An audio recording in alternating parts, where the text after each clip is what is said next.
This bucket says Oregon material, so let's pop it open and see what it is. So this is the bucket marked Oregon material. However, not all of it is Oregon. Most of it is. I'll go through these in more detail.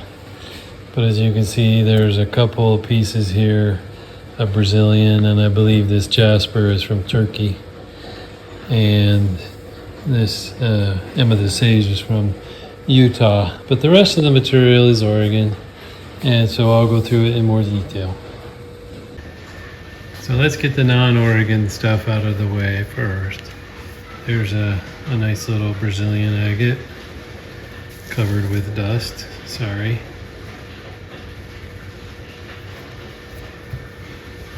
And another one, nice little crystal pocket there. Goes back quite a ways.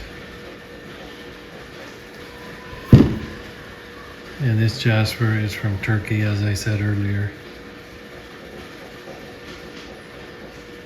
And then here we have amethyst sage, which is, I believe, from a location in Utah.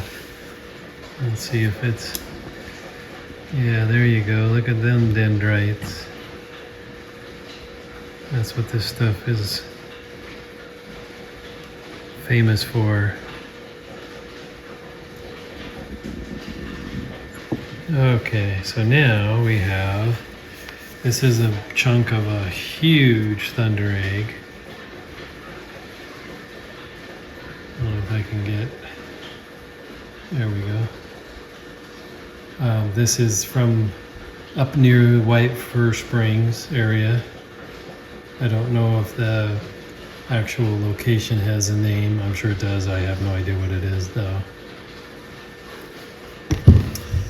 Now here's a little piece of petrified wood. Could be from anywhere. It's been tumbled a little bit.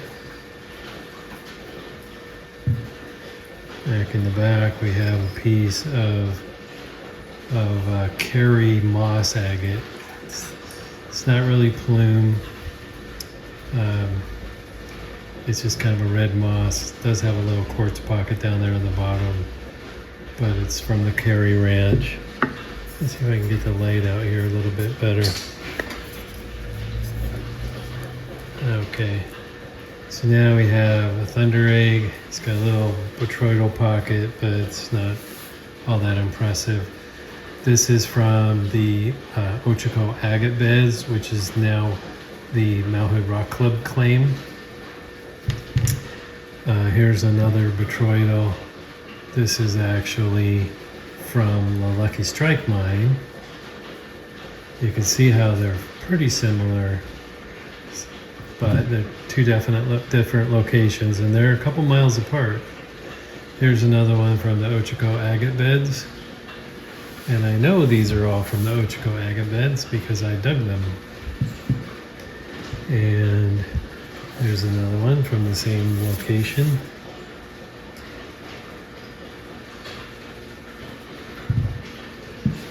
Now, Mount Hood used to own a claim called the Fallen Tree Claim, and that's where this thunder egg is from.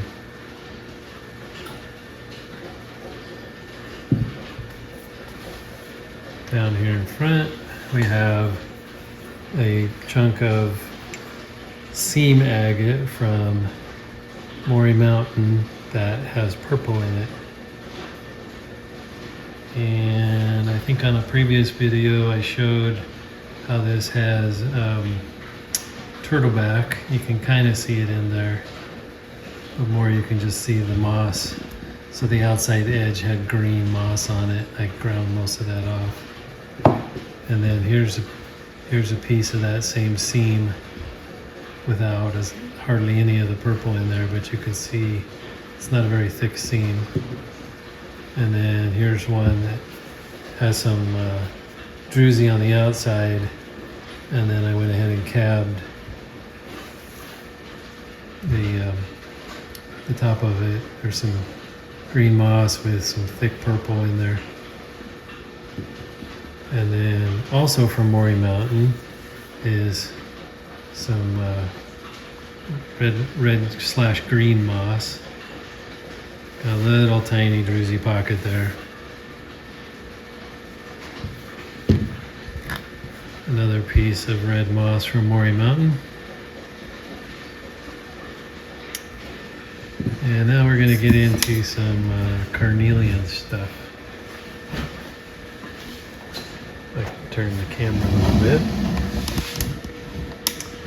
So outside of Prineville, there is a quarry that, if you're lucky, will produce some little nodules.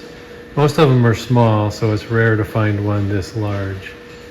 I believe it's milepost 41 outside of Prineville on Highway 26. There's a piece of carnelian. I believe this is from Clear Creek, which is up in the Vernonia area of Oregon. And so is this one. I'd love to take credit for it, but my brother actually found this one. It's got a little bit of saginite going on down here and a druzy quartz pocket. I did the cutting and polishing, but he was the one lucky enough to find it. Back to milepost 41, there's a little nodule that actually had a pocket in it, and I was able to cut through that.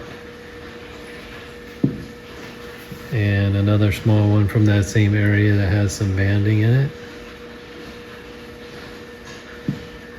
Then we go back to Clear Creek. This was one of my earliest finds from that area. I tumbled it for a little while before cutting it, and that's the two halves of it. And this, I believe this is from the Santiam River area. Got some nice solid piece with some good banding running through there. And we got a few more. I think these are all from the Santiam River area. I believe this is both halves.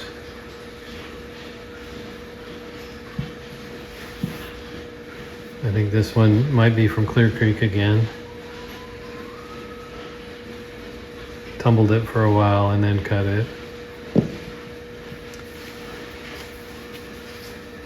Another nice little nodule. Same thing, I believe is from Clear Creek. And this guy, I think, is either Clear Creek, or it's possible that it's from, no, I'm pretty sure this is from Clear Creek. It helps if I get it in the camera. Sorry guys. It's got a nice little quartz pocket in there. And at first I thought, there's not going to be much to that, but boy was I surprised when I cut it open. Very happily surprised. So most of this is Oregon material, except for a couple pieces from around the world.